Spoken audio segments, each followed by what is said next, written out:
Hey everyone, in this video we're meeting an inspiring family of 3 who are living in their stunning DIY school bus conversion. The bus has a colorful and unique interior design that incorporates lots of reclaimed materials and handmade items. It's also equipped with solar power, air conditioning, a full shower and composting toilet. Justin and Juby have been living and traveling in the bus for 2 years, and they're currently parked at a community farm. For work, Juby runs a beautiful online store called Moonflower Child, and Justin runs a host-a-hive program with Bee Apiary. We're excited for you to meet them and get a full tour of their skoolie, so let's go check it out.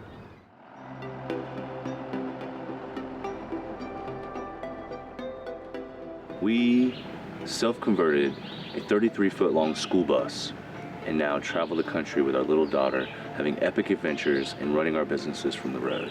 We just live a bit off the beaten path. We like to be outdoors a lot and in nature and just in adventure mode. We wanted to minimize our belongings, and we just wanted to have our space that was our own. We wanted to be able to bring the comforts of our home everywhere we went, and the solution was a school bus. So we've been living in the bus full time since August of 2018. Yes. Welcome to the inside of Red Peppa. This is our main sofa area where we sit and hang with friends. This side also, this is a lower side, so maybe more comfortable. It just depends like what your preference is. We have our only mirror in the entire bus here, and we have to squat to see yourself, but you know, it works. So then we pretty much enter into like the dining breakfast nook area. This is just it was supposed to be a temporary table, but we think we've had it for over a year now, so it's pretty much a permanent setup. This is Azalea's chair where she sits to eat lunch, breakfast, dinner, all that good stuff. And it like comes off, so you can unattach it and have it out of the way. You can pack and fold it and take it with you traveling, whatever you need. So this is a really awesome chair. And this is pretty much where we also do our work here. We watch movies here. And then this is more so Justin's little corner. When I was pregnant, I couldn't fit here, so Justin hijacked this space, and so now this is his area. So he has a drawer here where he keeps like laptop, paperwork, any kind of wires. Down here is more of the oils and powders and beeswax that I use to make a lot of the products that I sell on my website. I keep like essential oils that I make here, and body products mostly in these 3 drawers. Welcome to the kitchen. We had always had really small kitchen counter space, and we always wanted more kitchen counter space. And for me, that was a really big priority. I love cooking in the kitchen, and I wanted to have a big kitchen. So for us, this is a really big kitchen. We have a big sink here on this side. This is where Azalea has her baths, as well as where we have our mountain of dishes, always on a continual rotation. You know what I mean when you have a family. Here I chiseled out some drainage so that when we have our clean dishes, we stack them up here and it drains back into the sink. We have a diffuser to keep the room smelling nice, and also a Berkey. We filter our water a couple times, so we have a water filter under the sink as well as through the Berkey, so we filter it a couple of times before we drink it. Here is our chalkboard paint that we set up here on this plywood. We just painted it up and we use it pretty much every day and write our go-to ingredients, things that we need to buy from the store and just can't remember off the top of our head. And then down here in this bottom drawer we have like a food pantry area where we have some potatoes and lemons and bananas normally. This whole setup is kind of a mess down here, but we keep our trash, recycle, and like a burn bag. Everything cardboard and paper that we just burn normally during our fires. So then this side is kind of crazy, a little bit chaotic, but we keep a small fan, a small heater, we keep a fire extinguisher. I have my plant fertilizer, some toys for Azalea's bath time, and some laundry detergent. This is the primary cooking section. We have started to film a lot of cooking videos, so it's been really fun to kind of do like a setup here. We have our pantry super visible to see like what we're out of stock on, and it pretty much has everything that we love the mostest. Over here is our burner. We have a 2-burner gas stove that has a wire that connects to a propane tank that is underneath the bus. We have tiles here so that if ever we are cooking, it's good to have the tile for safety, and also it's good looking. We used to have an oven, so that's why we have such a big space here. We just didn't use it as much as we had hoped, so we decided to donate it and get this instead. So under here we keep our pots and pans. Justin stores some of his honey bottles. I keep my oil burning pot and pan, so like when I'm making lip balms or candles or anything like that, I keep all that under here. And of course the iron skillet. We cook everything pretty much on an iron skillet. Ta-da! The pantry slash appliances slash Tupperware cupboard, all kinds of things that we use on the day-to-day basis. These cabinets for all the kitchen area we actually salvaged for probably like maybe 50 bucks, I think.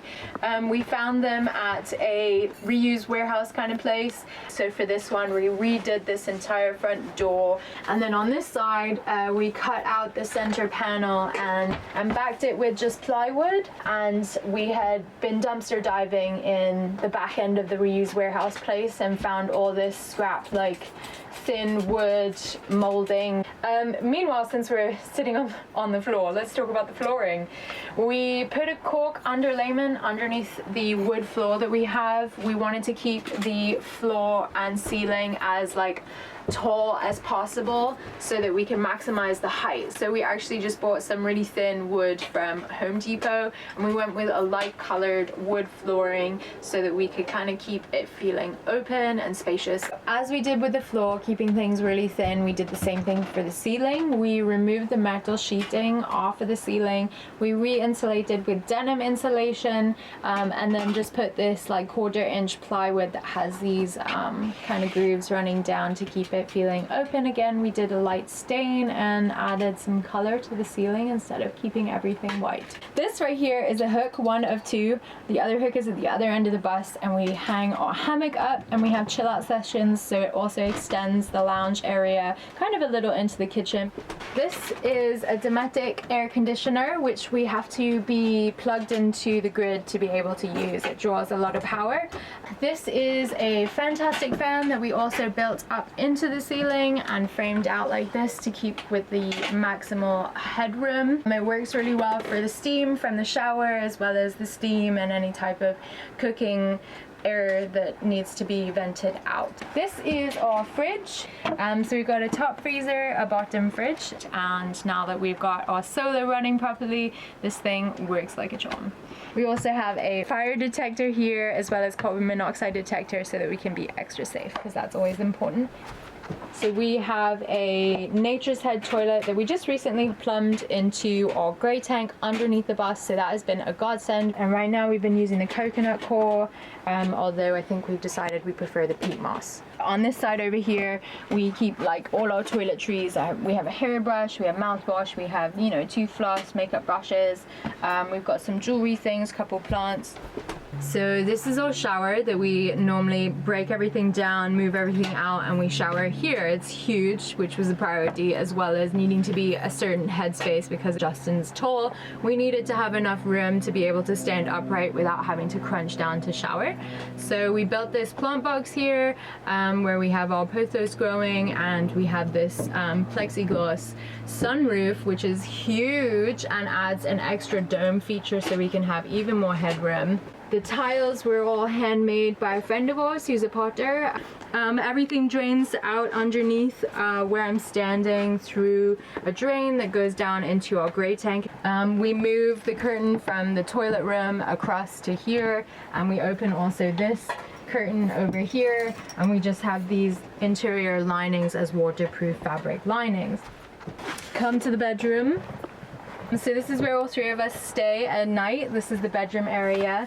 But we just recently built this new like bedside table out. It's also dual purpose, my dresser and Azalea's diapers and wipes and all that good stuff.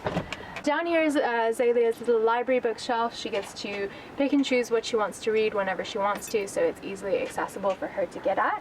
This is my closet along with Justin's closet.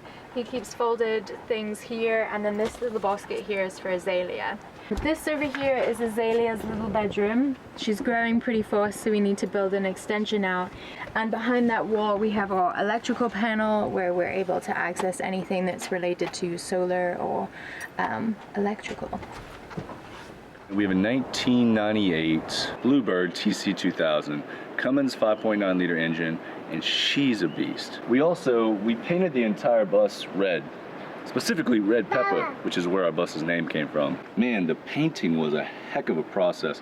We used a paint gun, which was really, really awesome. It just took a lot of time prepping the bus for the paint. The sanding, blocking the windows, taping everything up. It was extremely labor intensive, but to be honest, I would not have gone another way without that paint gun. It's cheap. All you gotta do is find an air compressor and boom, there you go. This is where our battery storage for the bus is. This is what's used to crank the bus up and run some of the DC circuits inside. Here is the outlet for our fresh water tank. Basically all you do is we pull off this little lid and stick a hose in there and fill her up. We've got a 100-gallon water tank for fresh water on our bus, and it lasts us anywhere from 10 to 14 days. We installed a 33-gallon gray water tank. So the freshwater tank runs from here to about here, and then we put the gray water tank underneath that. But we ended up going with this Girard water heater, which I've been a big fan of. This unit is probably about somewhere around 400 bucks. The exhaust actually vents outwards. It runs off of propane as well as electricity, and oftentimes you turn on the water in about 3 to 5 seconds you can get hot water. We installed a backup camera from Halo View. We installed a trailer hitch too so that we can tow our Jeep. Our solar system has 5 100-watt panels. This is where we store our solar battery bank as well as our inverter. We got 4 6-volt batteries. Each one's 250 amp hours. We got 4 of them and wired them in series and parallel so that we can make essentially 2 12-volt batteries. This is the Ames Pure Sine wave inverter. It's 1500 watts. It's an inverter and charger, so it allows us to charge up our batteries from shore power. We installed this. It's just a nice little table that we've attached to the side of the bus and folds up and down, and so whenever we want to come out here, have some drinks, maybe have a picnic, we have a little table to chill out at. So the conversion took probably about 1.5 years, yeah? Yeah. It felt like 20 years. We both did it. And she was over here sawing and hammering just as hard as I was. So we both really teamed up. We both almost tore each other's heads off multiple times. Yep. But we turned out to be a really good team. And it feels so good being in a space that you build yourself. It feels really accomplished and rewarding. For our bus conversion, it cost us about $15,000, and that includes the purchase of the bus. The bus itself was about $4,500, so I guess that's like $10,500 left for the conversion. And that includes like buying the solar panels, all the systems, the plumbing, any wood. We did a lot of salvaged wood finds, so we were dumpster diving and using scrap pieces and free wood, anything that we could find to help keep the cost of the bus low. To have your own bus house for 15 grand, I think that's still pretty good. I think it's pretty awesome. Yeah.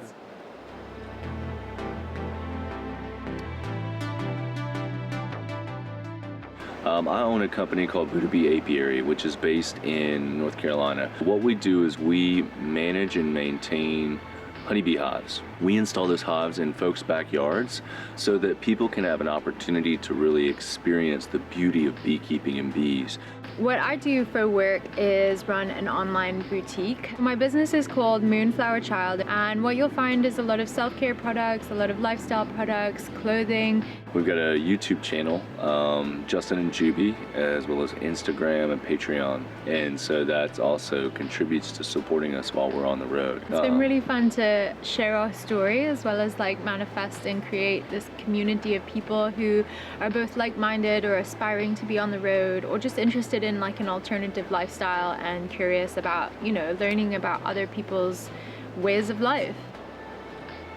I think that for everyone who lives an alternative lifestyle, there are always drawbacks. We don't have a washing machine. That would be really nice. Oh, that would be really nice. That'd be And a dishwasher. A lot of these go hand in hand with water and the consumption of water. So like, because of our tanks underneath the bus are limited in what we carry as well as what we drain out, we're just more aware about using less. And so all these things are amenities that just make your water consumption higher than really what's like feasible for bus life.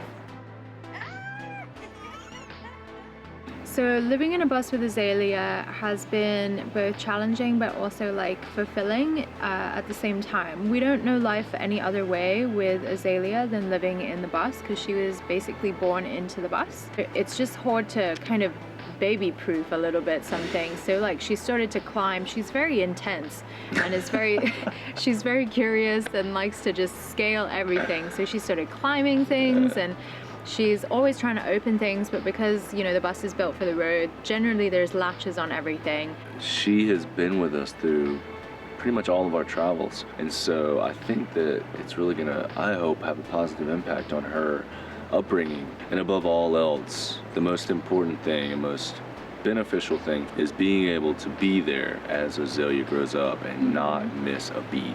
Although there are days when we just feel exhausting, like we've reached our limit, yeah, I wouldn't trade it for the world. You know, we've always dreamed of traveling and adventuring, but we can never afford it. We were always living paycheck to paycheck.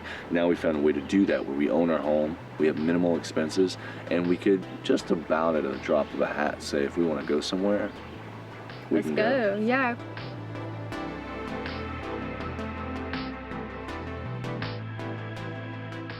If you want to follow Justin and Juby, you can find them on their YouTube channel called Justin and Juby. Also, if you want to see more videos like this, be sure to subscribe to Exploring Alternatives and check out our playlists. Thanks for watching.